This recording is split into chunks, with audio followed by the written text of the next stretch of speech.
They say one moment can change everything.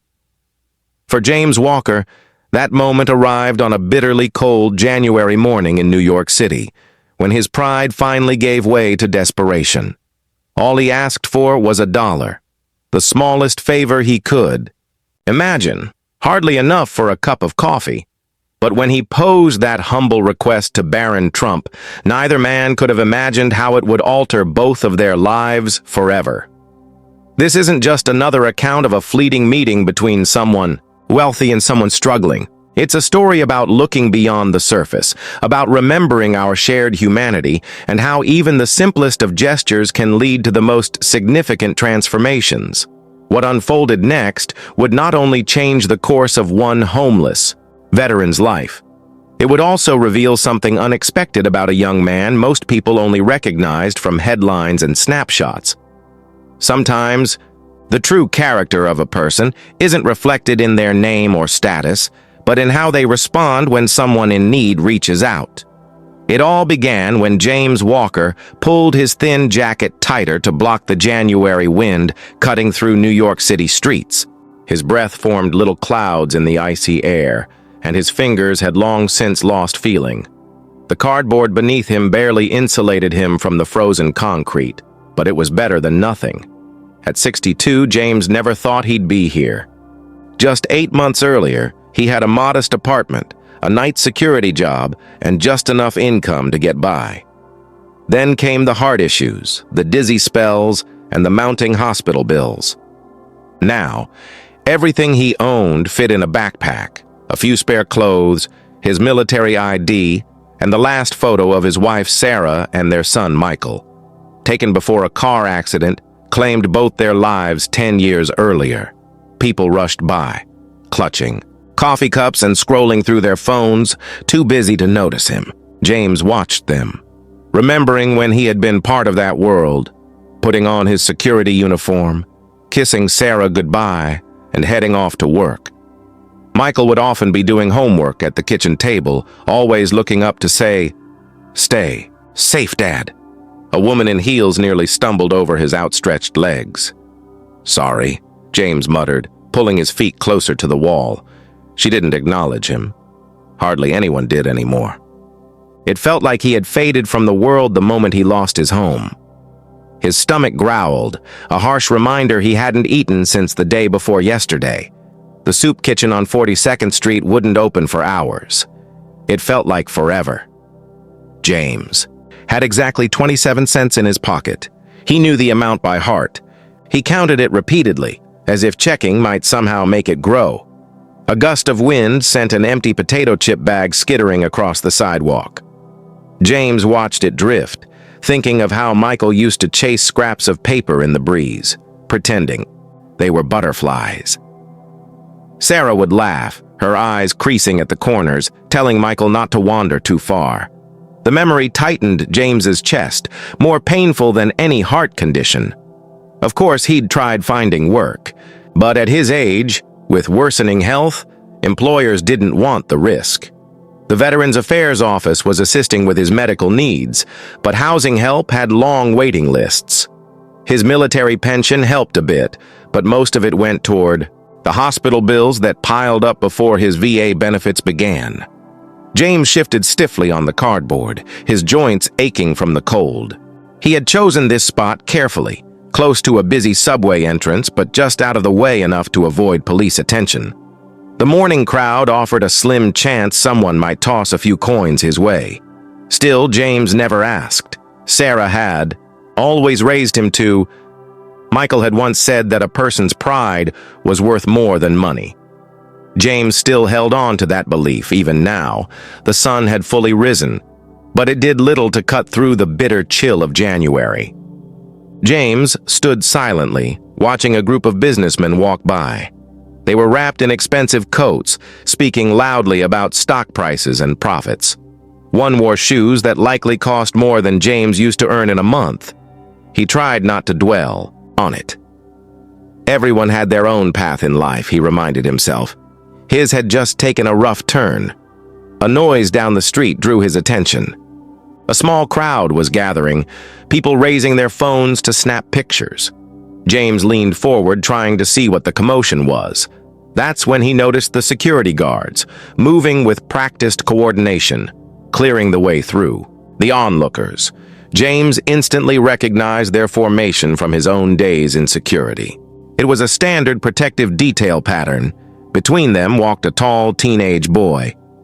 James blinked, unsure at first if he was seeing correctly, but the boy's face was unmistakable, familiar from news segments and magazine covers. Even without headlines, the posture, the build, the features. So clearly his father's son. Something stirred in James. It wasn't hope. He had long since stopped hoping. It wasn't desperation either, though his aching stomach reminded him he hadn't eaten in too long. No, it was something else. A feeling he hadn't let himself feel in years. A memory of watching Michael grow up, of seeing the young man his son was becoming. Before everything changed, the security team was getting closer. James's heart raced, partly from his health, partly from something he couldn't name. The boy was almost level with him now. For the first time in months, James felt the urge to speak, to reach out, to ask for help. His throat was dry. His hands shook, not just from the cold. The young man was just steps away. James peered through the gaps between guards. He caught a glimpse of the boy's face, thoughtful, serious, but kind. For a moment, he saw Michael there. And before he could stop himself, James began to rise. His knees cracked as he pushed up from the icy sidewalk. His legs, numb from sitting so long in the cold, felt like lead. The world tilted, probably hunger, but he steadied himself against the brick wall. "Never beg," Sarah's voice echoed in his mind. One of the last things she'd said before the accident. "No matter what, keep your dignity. Promise me." He had promised her, holding her hand in that hospital room, not knowing those would be some of her final words. The security team was now directly in front of him. One of the guards noticed James's movement and subtly shifted his hand toward a concealed weapon. James recognized the sign. It was meant as a warning. He knew he should sit back down. He knew he should stay quiet. He knew what Sarah would have wanted. But another memory surfaced. Michael at 14, about the same age as this boy. They had been walking home from a baseball game when they passed a homeless woman. Michael had stopped, pulled out the $10 he'd been saving for a comic book and handed it to her, without hesitation. "Why'd you do that, son?" James had asked. Michael looked up at him with those earnest brown eyes. "Because we can help, Dad. And if we can help but don't, what does that make us?" The memory hit James like a wave. His son had grasped something at 14 that many never understand. Sometimes pride has to step aside for survival, and maybe, just maybe, asking for help wasn't the same as begging.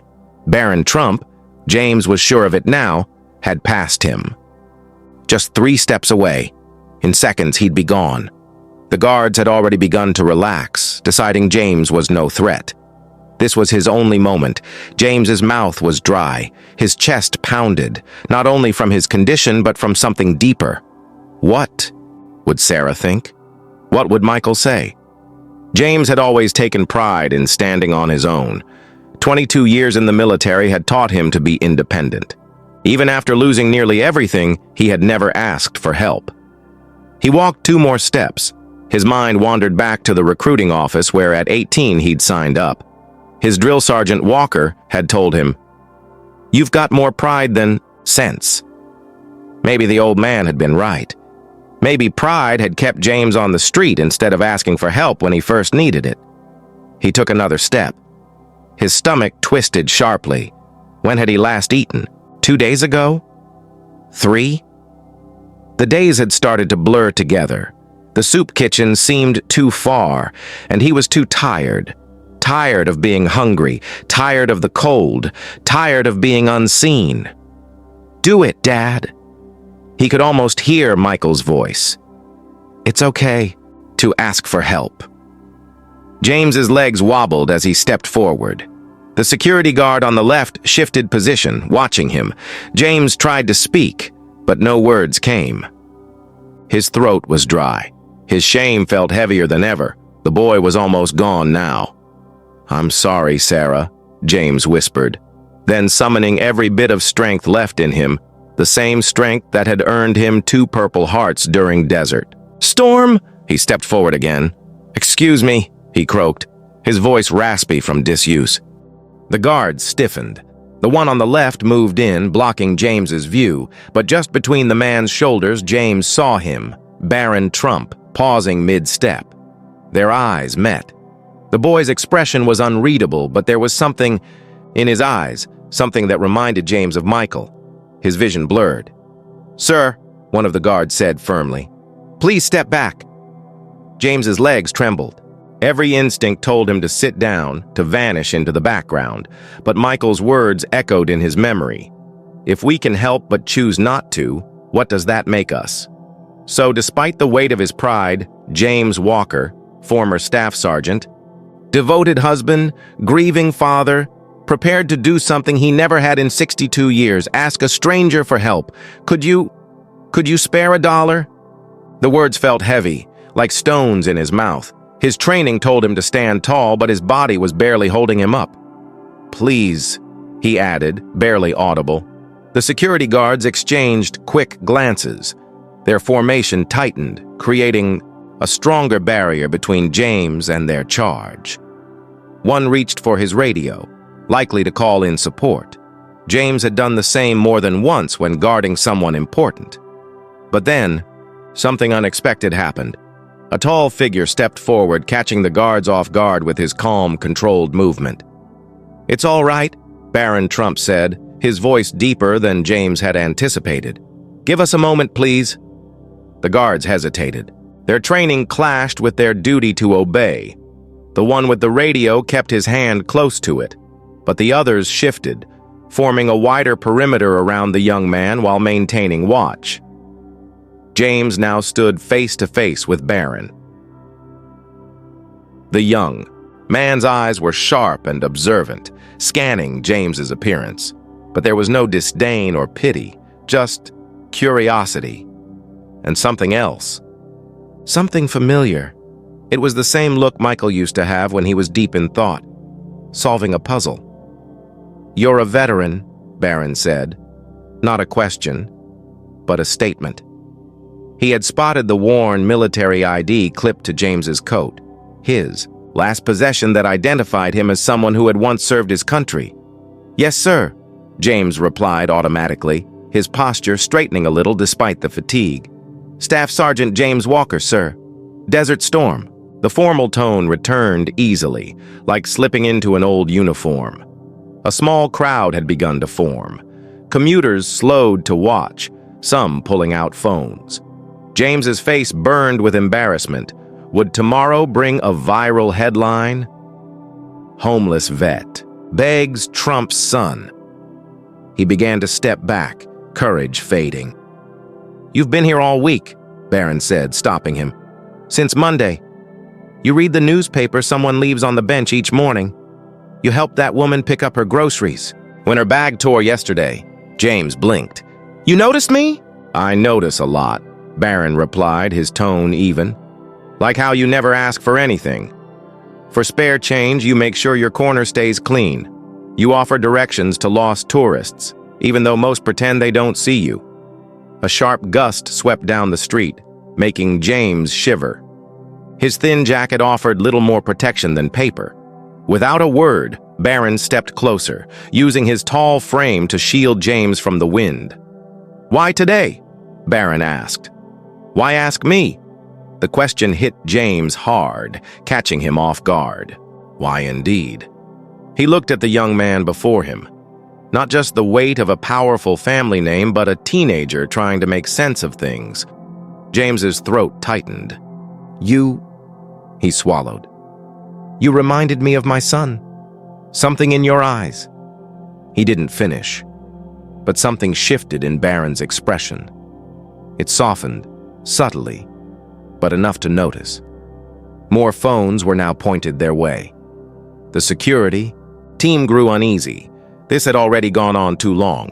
One of them stepped forward. "Sir, we need to move." Barron raised a hand, eyes still on James. "Your son," he said gently. "What was his name?" "Michael," James whispered. And for the first time in years, saying his son's name didn't feel like a knife to the chest. His name was Michael. The wind blew again, bringing with it the sounds of the city, car horns, distant sirens, the hum of the subway below. For a brief moment, the world narrowed to just that stretch of sidewalk. A conversation between a homeless veteran and a young man who reminded him of a life he lost. Barron glanced at his security detail, then back at James. He reached for his pocket, and the guards tensed. But there was something different in Barron's eyes now, something that made James's heart skip. It wasn't pity. James had seen enough pity to know the difference. No, this was something else. Determination, perhaps. The kind that comes just after a decision is made. "Mr. Walker," Barron said, his voice firm beyond his years.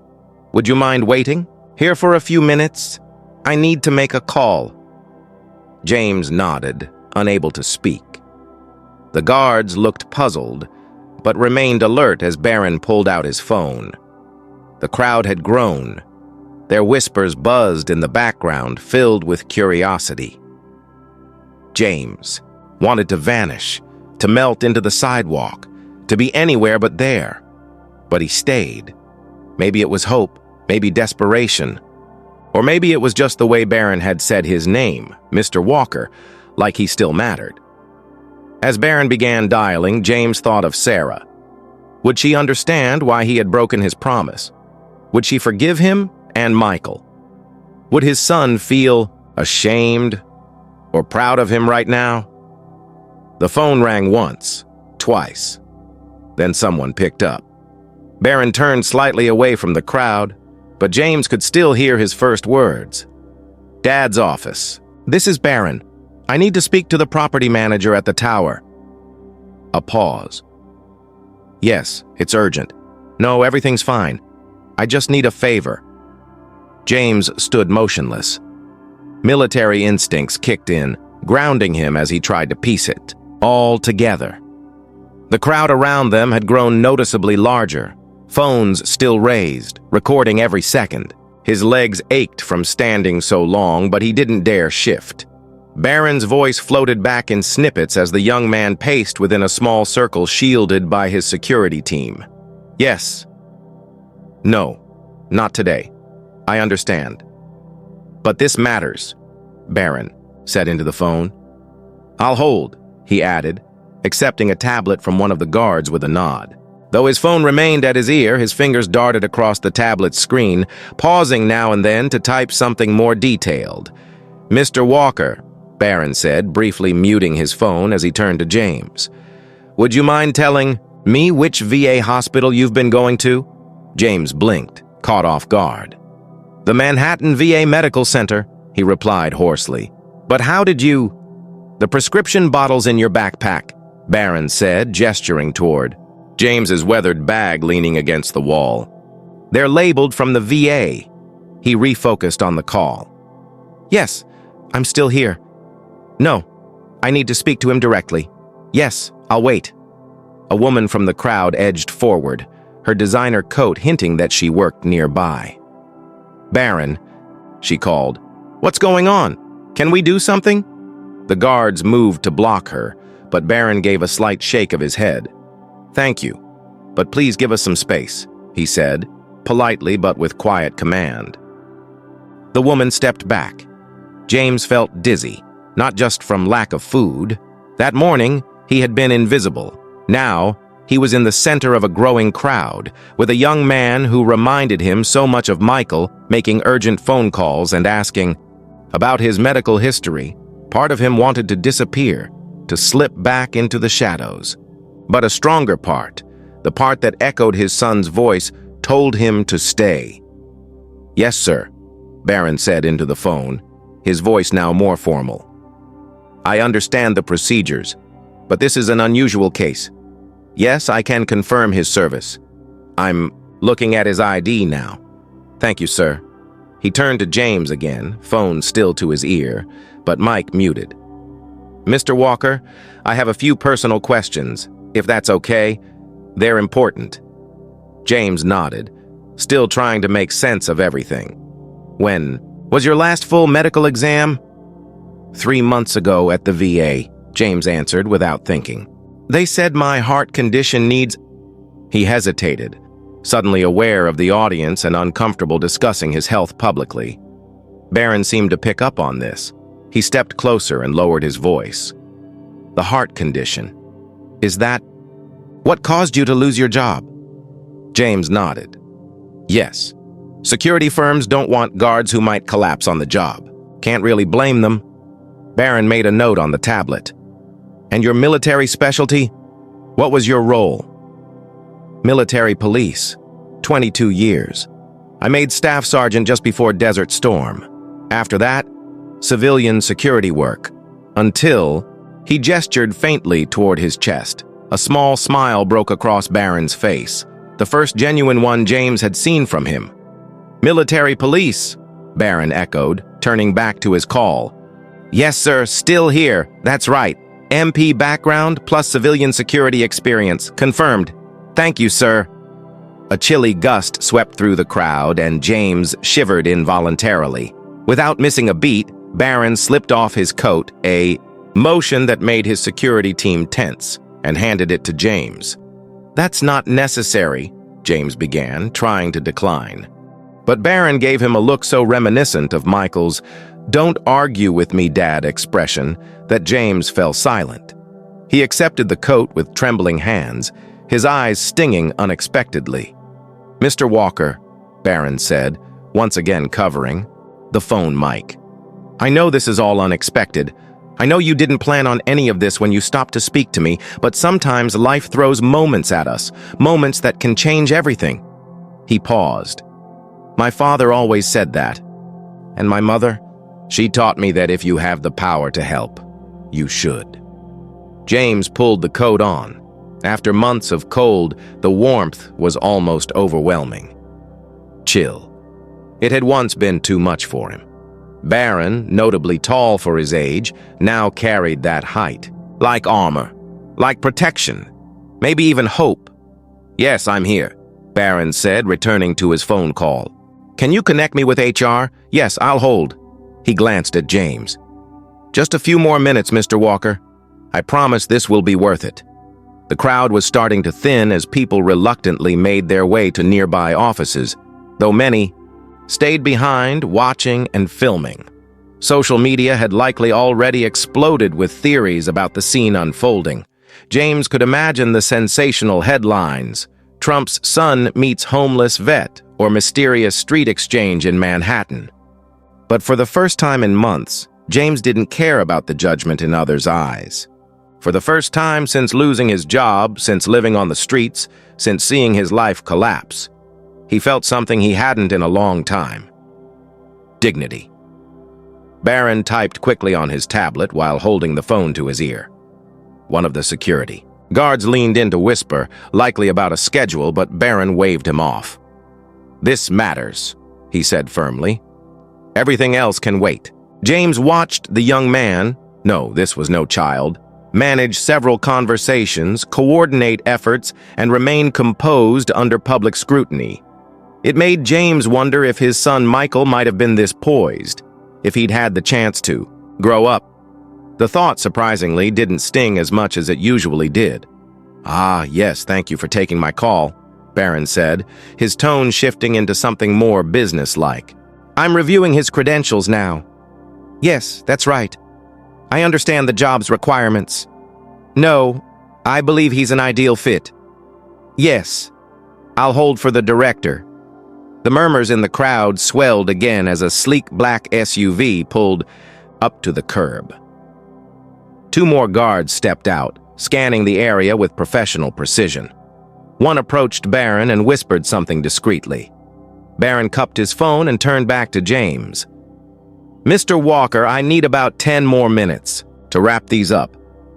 Would you mind waiting in the car where it's warm? My security team will stay with you. And I give you my word, this is not a trick to get you to leave." James looked at the luxury vehicle, then back at Barron's sincere expression. A day ago, he would have said no. He would have retreated to his cardboard shelter, clutching his few belongings, keeping his promise to Sarah. But now, wrapped in this young man's coat, having witnessed such unexpected compassion, he remembered something Sarah used to say: "God helps those who help themselves." But sometimes he sends help through others. "Yes," James said, his voice stronger than it had been all morning. "Yes, I'll wait." Inside, the SUV was warmer than anywhere James had been in months.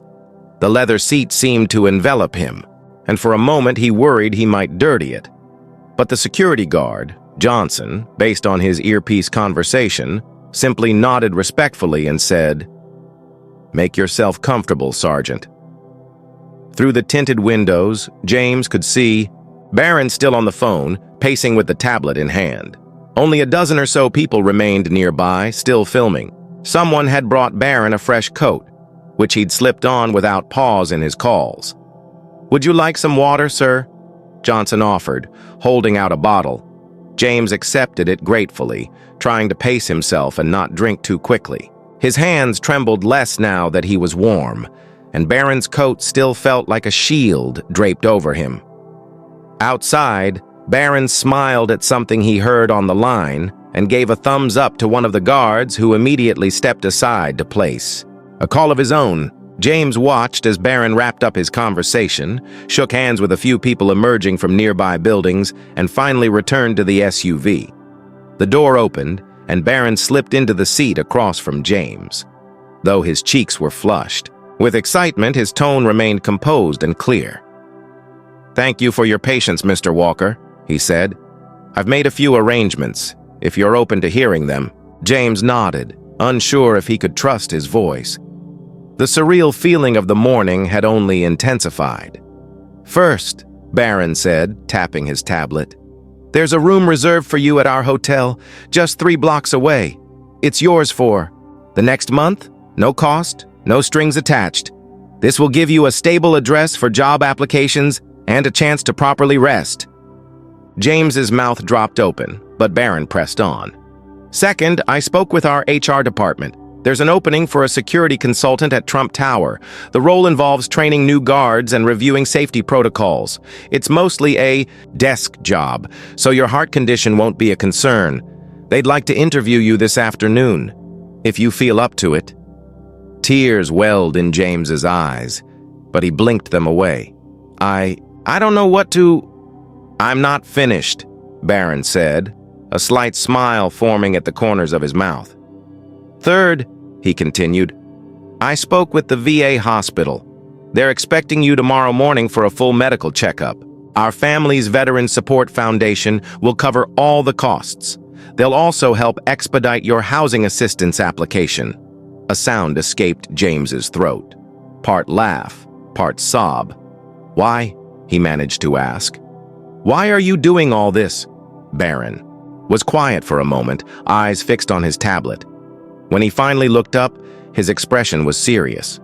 "You reminded me of something my mother always says. To whom much is given, much is expected. But it goes deeper than that. When you came up to me today, you didn't ask for a handout. You asked for $1, just one. The smallest ask possible, I suppose. But I've been watching you all week." He swiped through something on his screen. "You keep your space clean. You help others even though you have so little.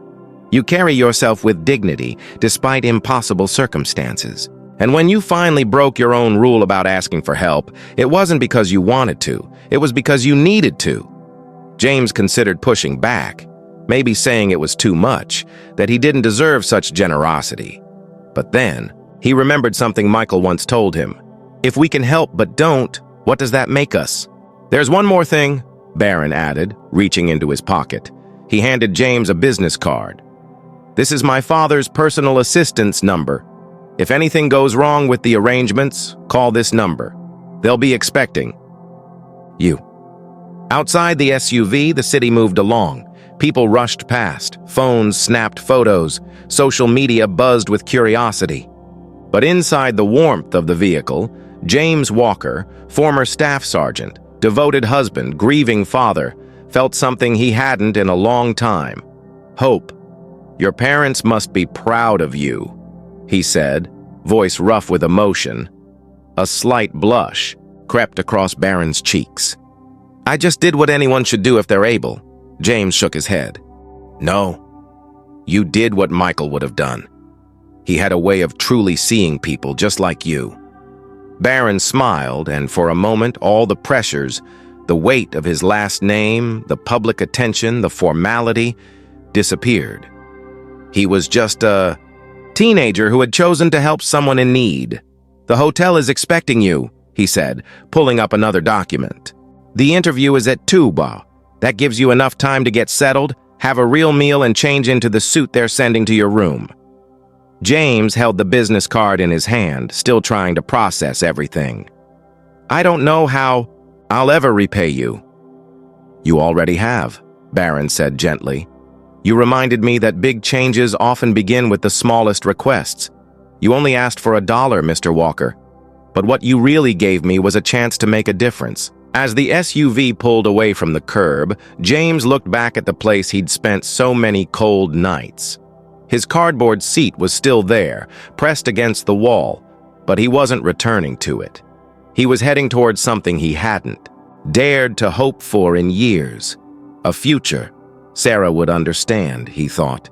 She'd understand why he broke his promise not to ask for help.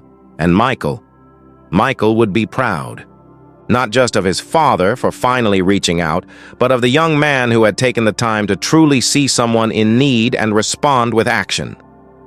"Ready, Mr. Walker?" Barron asked as the SUV stopped in front of a gleaming hotel. James straightened, his back, feeling the weight of Barron's coat around his shoulders. He no longer felt cold, no longer unseen, no longer lost. "Yes," he said with quiet resolve. "Yes, I'm ready." He was ready to accept help, ready to rebuild his life, ready to carry his son's memory forward by offering that same compassion to others when the time came. Because sometimes, the biggest turning points in life begin with something as small as asking for $1 and discovering in return not just help, but hope, dignity, and proof that even in a vast and indifferent city, there are still people who stop and truly see those around them. Thank you for reading this story of hope and compassion. If James and Barron's story moved you, you may also find inspiration in another powerful tale. Donald Trump discovers a loyal supporter is homeless. What he does next surprises everyone. It's a reminder that meaningful acts of kindness can come from unexpected places and change lives in ways we never imagine.